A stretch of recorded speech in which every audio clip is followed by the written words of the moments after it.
Hi, everyone. Welcome to What's on My Mind with Fiona. I'm a couple of days late in releasing an episode, and since I'm recording this episode and releasing it on the 7th of October, I would just like to acknowledge the Jewish people who have been suffering over the last 12 months, the hostages who haven't been returned home, and the people of Israel in general. I know this is a really challenging anniversary, and my heart goes out to everybody involved.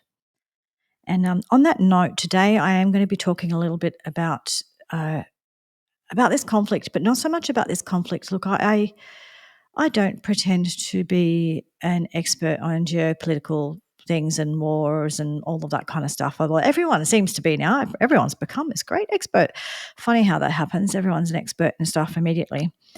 But this is called What's on My Mind with Fiona. So I'm just going to talk about the things that are in regards to this that are on my mind and the things that are concerning me, as opposed to assuming that I am the expert on all things. I'm not. And there are great podcasts you can listen to where you learn those things. This is just me starting a discussion about things that are concerning me at the moment, and some of that definitely is around this conflict or around people's response to it in particular.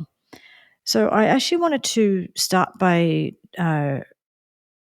explaining a definition or talking about a definition that I heard on a podcast the other day, because I think this definition helps explain some of the way that people are responding to this conflict in the Middle East. So I was listening to Heretics with Andrew Gold, his podcast. He had an episode with Professor Eric Kaufman. I'm not quite sure if I've pronounced his name right. Sorry if I have not, but I'm well-intentioned there. Now, he was talking about the definition of woke. And woke is one of the things, even though I might have never mentioned the word, it's one of the things I've been talking about on this podcast because it's one of the problems in the world today, in my opinion. Now, people who would call themselves woke or consider themselves woke, they believe that they are being awake to injustice. That's what they believe it means. And maybe that was how it was intentioned to start with. I don't know, but quite possibly that was the intention. But Professor Kaufman, he actually gave a definition which I believe is more accurate, or at least more accurate for now. And so I'm going to read that definition to you, and then I'm going to discuss a little bit about this.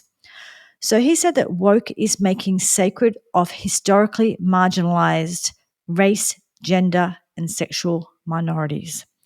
So it's making sacred of historically marginalized race, gender, and sexual minorities. So essentially what that means, and the way I perceive it and the way I look around the world today, you would have known if you watch or listen to this podcast up until now that I have talked a certain amount around the ideology, the gender ideology, and so that's one example there where what's happened is that historically the way, or historically, we'll get into that in a moment. Historically, in the Western world, the way people who were gay, lesbian, bisexual, whatever, were treated was terrible, and now not so much. I think they are treated really well, as far as I'm aware, and they can live their lives how they wish, which is how it should be, as long as within the law and all those things that everyone has to do. But other than that, it's great. People live their lives and be who they are. That's fine.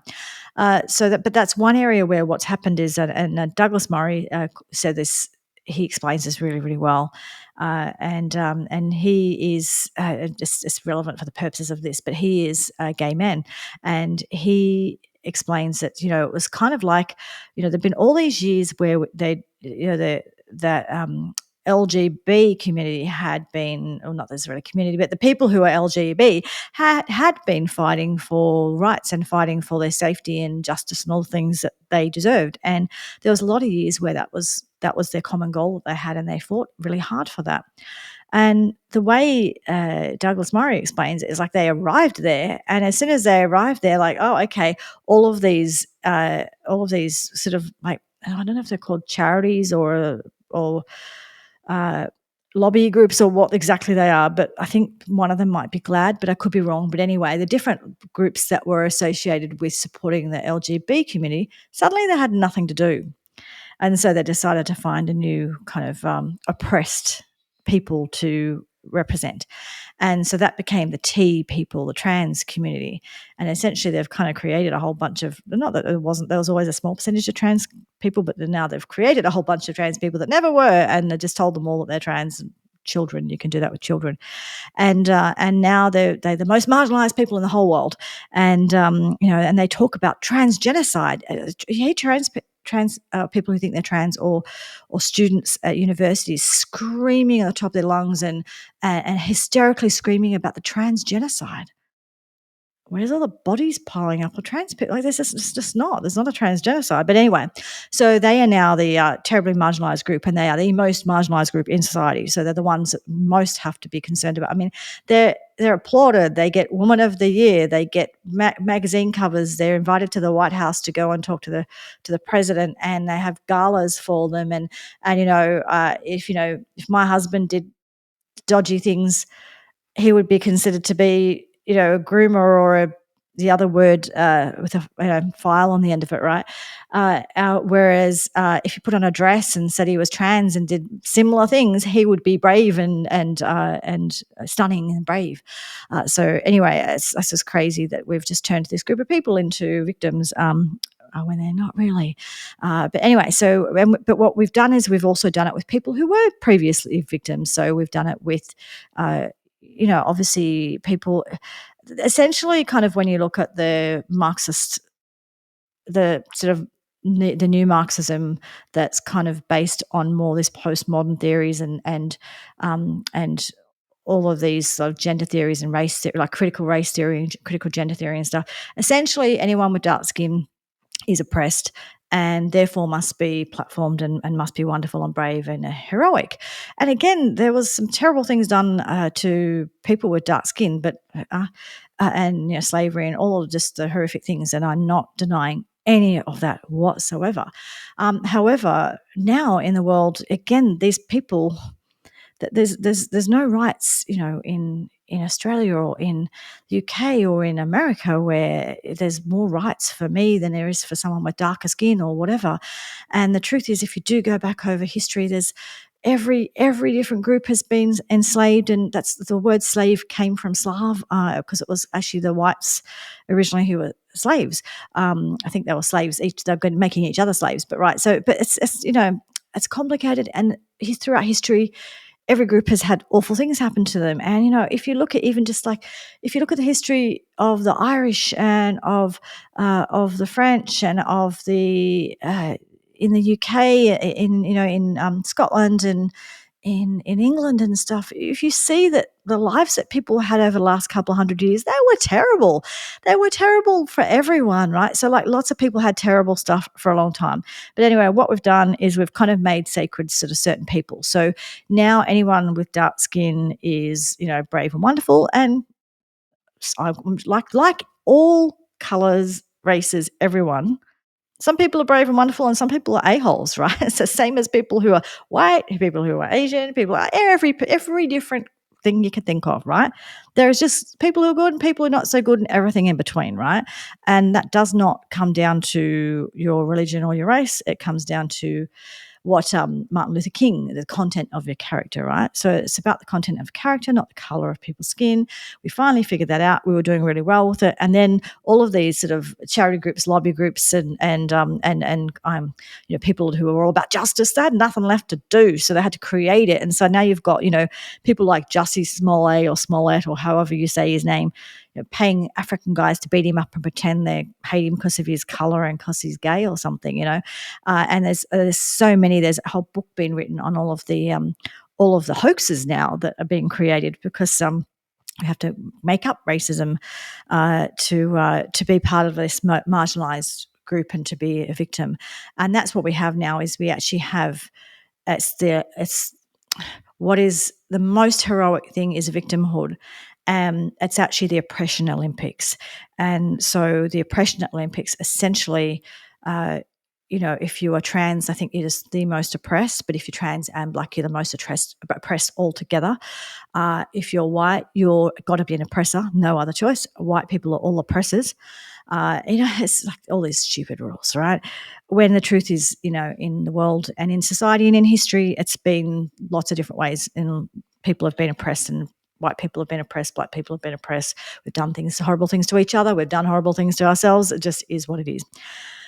And what we could do is kind of move on with things, but instead of moving on with things and sort of the healing that we could come from just building a greater society, which we were having until we decided to destroy it all with all of this stupid identity politics. So what we've done is we've made, sacred anyone who we consider, or who the woke people consider, these marginalized race, gender, or sexual minorities.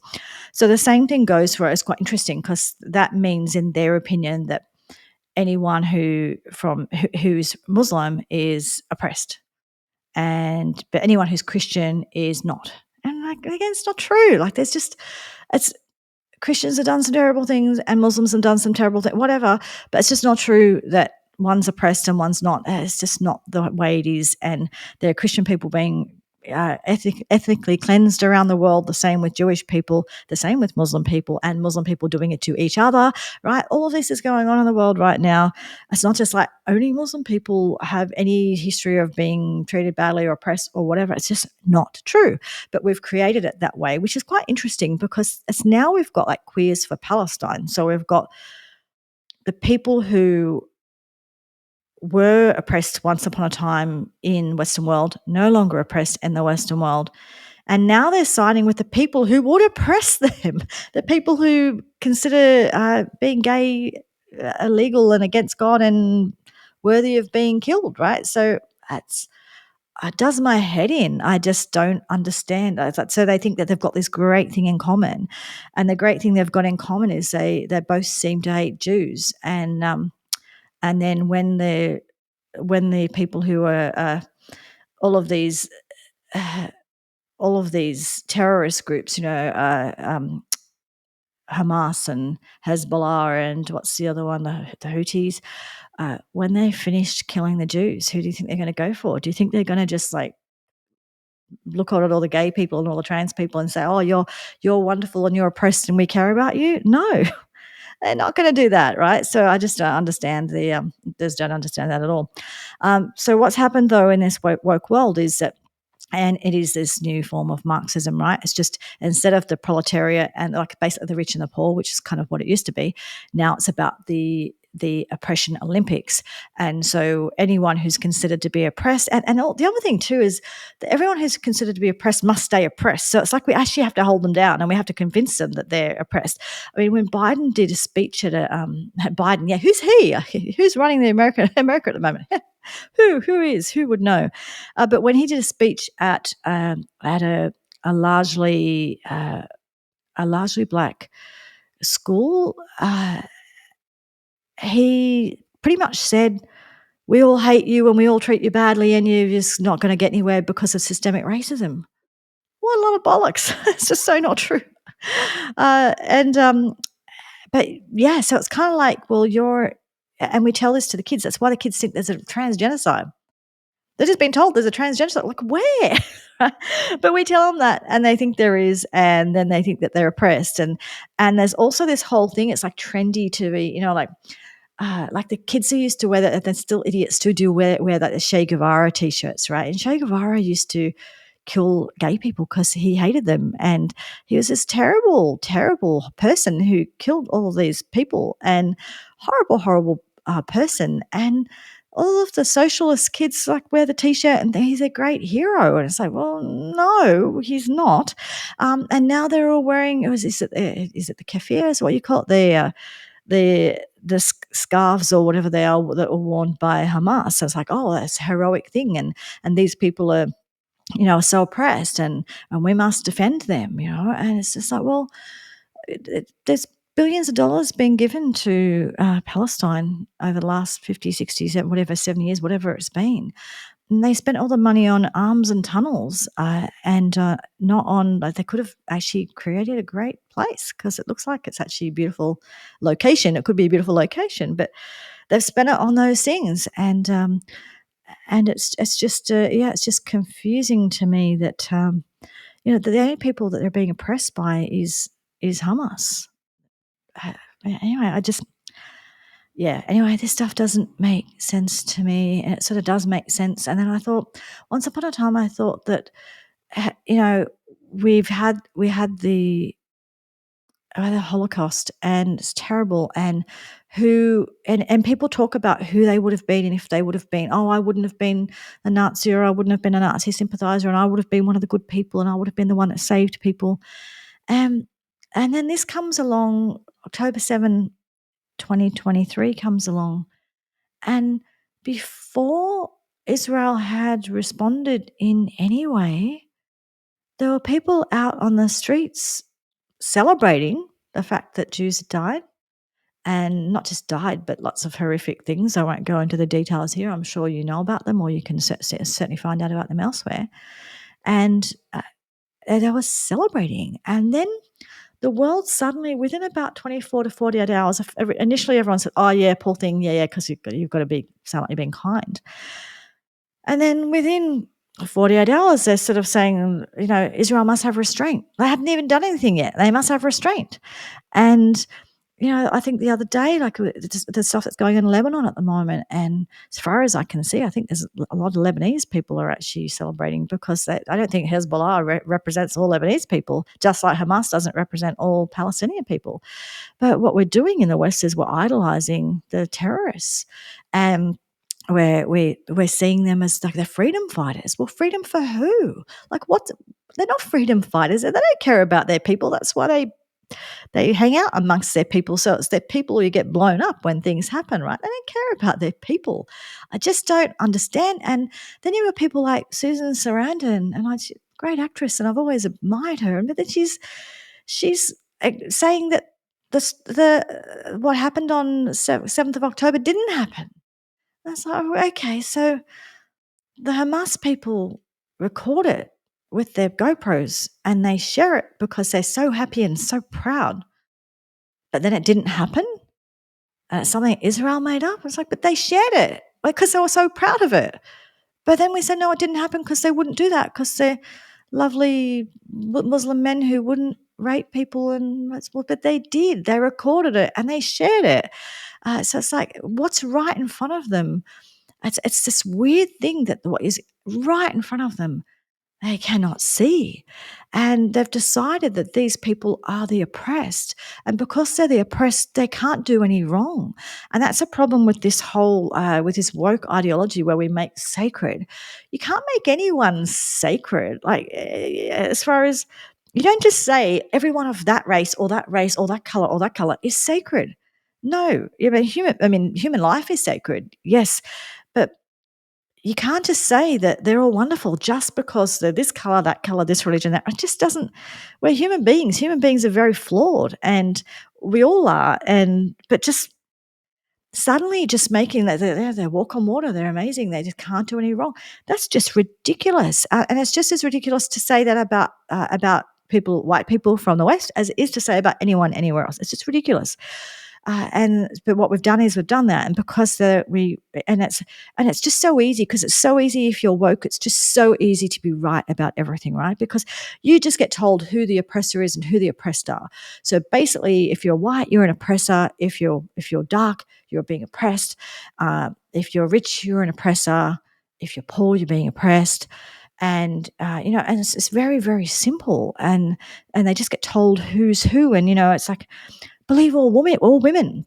We must believe all women. Unless they're conservative women, unless they're Jewish women, unless they're in Israel, then we don't believe them. But we believe all women, just not the ones who have the wrong opinion or the wrong religion. Otherwise, we believe all women, And then it's like, my body, my choice in regards to the whole abortion debate. And it's such a big thing in the election. It's like, women are voting just based on abortion. Whatever, okay, if that's your belief. But then when it came to COVID, it was actually your body, my choice, right? For the same people, the exact same people. My body, my choice. No, your body, my choice, right? So every one of their opinions doesn't make sense. Like Queers for Palestine. I don't think Palestine for queers is the same as Queers for Palestine. I'm sorry to disappoint you, but this is not the same, right? It's not the same.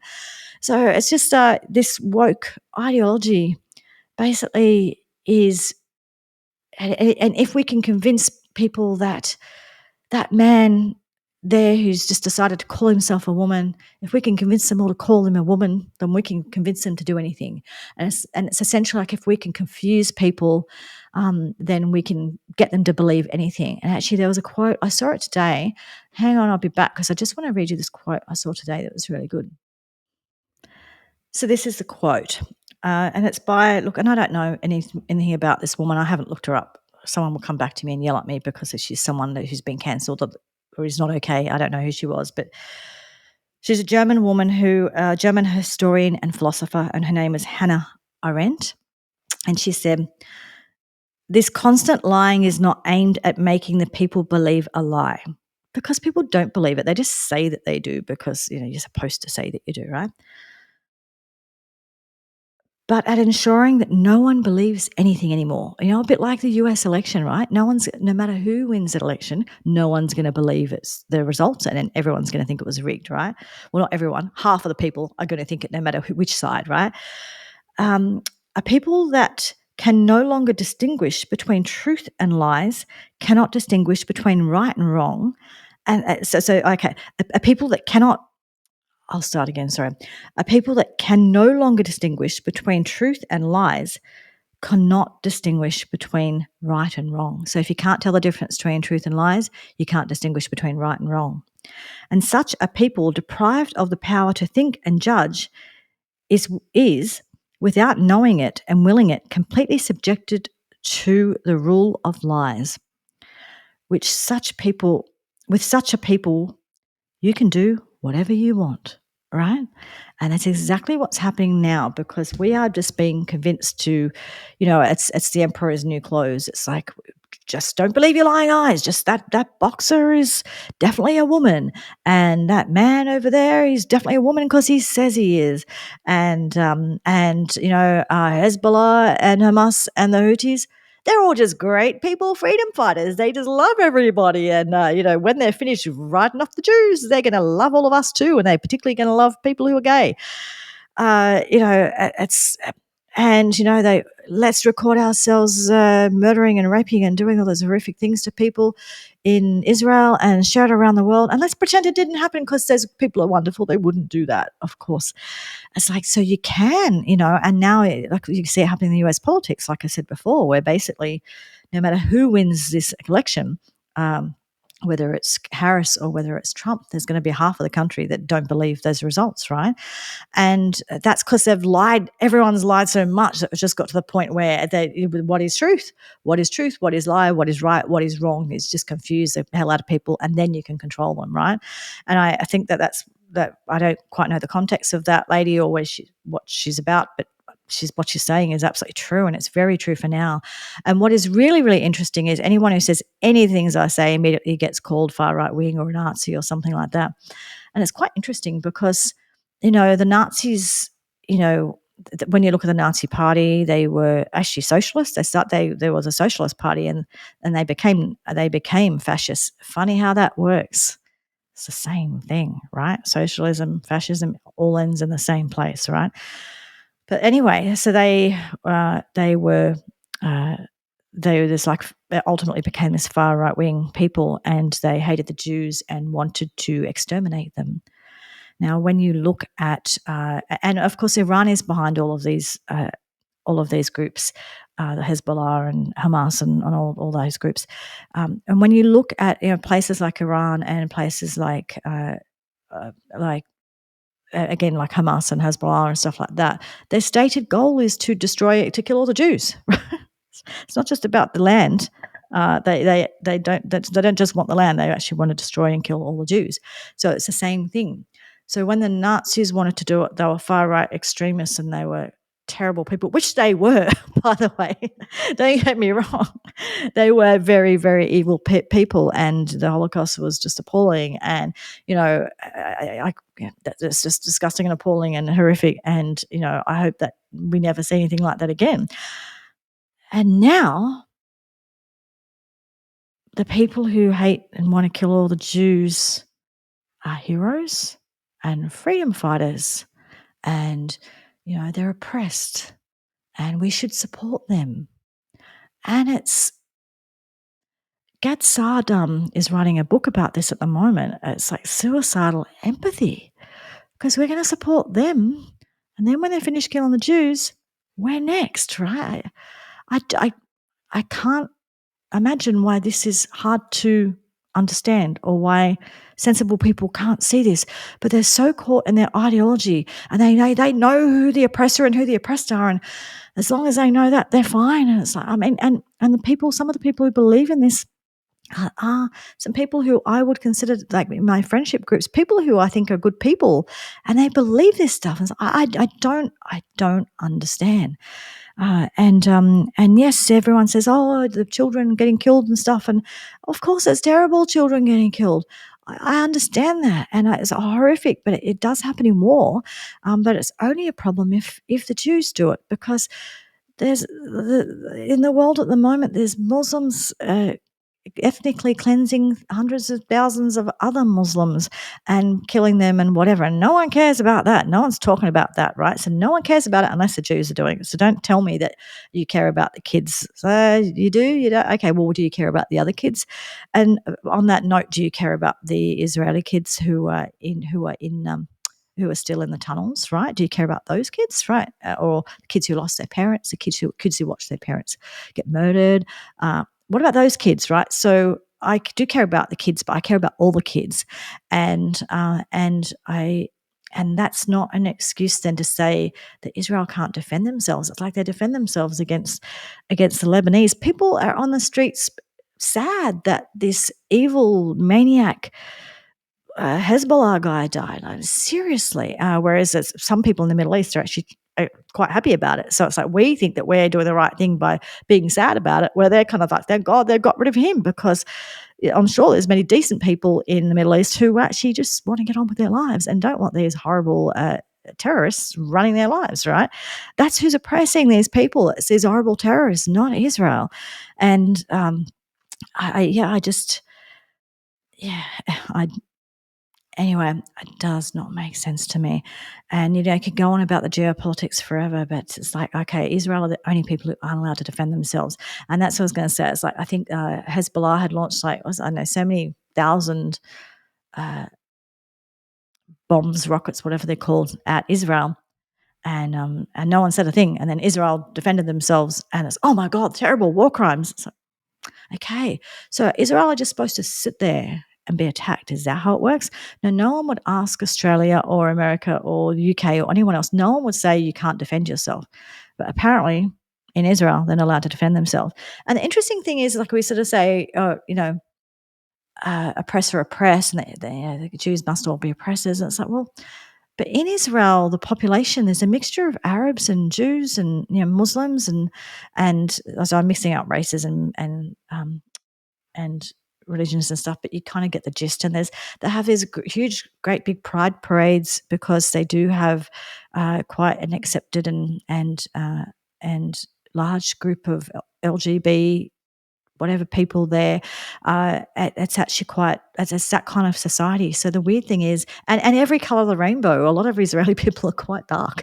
So it's really weird, like, no, like it doesn't matter, right? Your color doesn't matter.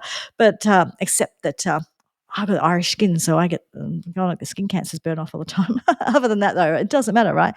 And you know, but they're all oppressors, right? So it's like, oh, they're all people who are dark skinned are all oppressed.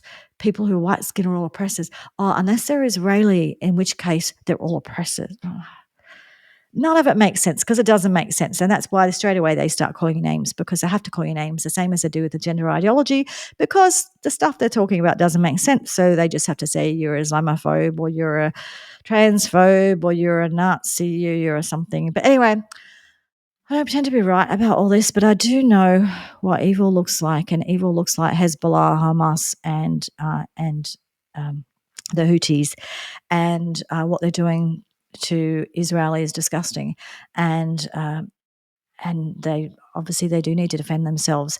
In regards to war strategies and geopolitics in general, I'm not going to argue for all that, because I don't, I'm not an expert on it, but I do know what evil looks like, and I think that in this day and age, if you don't no, if you can't look at that and understand what evil is, have another look, guys. Have another look if you're not quite sure what evil looks like. I'm all for defending the people in these different places, but not defending the terrorists who are running them and who are destroying their people. And that's a big difference between supporting the people and caring about the people and supporting the terrorists, and we're supporting the terror. What? Like, what the? And that's part of all of this, and it's probably going to be another episode because I've already gone too long. But as part of all of this, what we've done is, with this wokeism is we've just pretty much said if you have a white background or what's considered a colonial background or British background, whatever, you're all evil and bad. It all needs to be torn down. Everyone else is wonderful and beautiful, and everything that has ever happened in our cultures is terrible and bad. And again, it's like, yeah, we've done some good things, we've done some bad things. So is every culture. Let's just choose the good things out of it. But no, no, no. What we've done is we've spent the last 30, 40 years teaching children that we're all evil and bad and terrible, and America, Australia, the UK, whatever, they're all just disgusting, horrible places to live, and it's all systemic racism and systemic this and systemic that, and it should all be torn down. But what's happening, what they're doing in the way they treat women in Afghanistan. Whoa, yes, they're great people over there with much better culture than ours. Like, oh my God, what you have to do to destroy people's ideas about where they're from. Like Australia and the Western world, like none of us are perfect, not by any means. But if you think that you are in this fight for freedom, and you don't realize, and you're Australian or American or from the UK, and you don't realize you have freedom now, and you're fighting for the people who don't want freedom for you or for anybody, particularly if you're a woman and particularly if you're LGB, whatever. If you don't understand that, you might have to start thinking about this a little bit more. Anyway, that's my opinion, and I just wanted to start a conversation. We've got to talk about this stuff because I don't want to be one of the people that didn't say something when the next time around that they start trying to kill the Jews, right? I'm not going to be the person who didn't say something. So I've been sitting on all this stuff for like a year now, and I was like, no, I'm not going to be the person who didn't say something because it's disgusting the way that the Jews are being treated and the Israelis are being treated, and it's not okay. And we need to look at a bit of reality and understand that we need to save our Western cultures and our values because largely they're good. Take the good stuff and learn from the stuff that we've done wrong. And those young people that from the river to the sea that don't know which river and which sea, and carrying flags and talking about intifadas, and I don't know what any of that means. Oh, how have we got to this place? Anyway, I'm going to leave it there, and I will talk to you all again soon. Thanks for listening and watching, and please like, subscribe, and share if you enjoy the content. Thanks. Bye.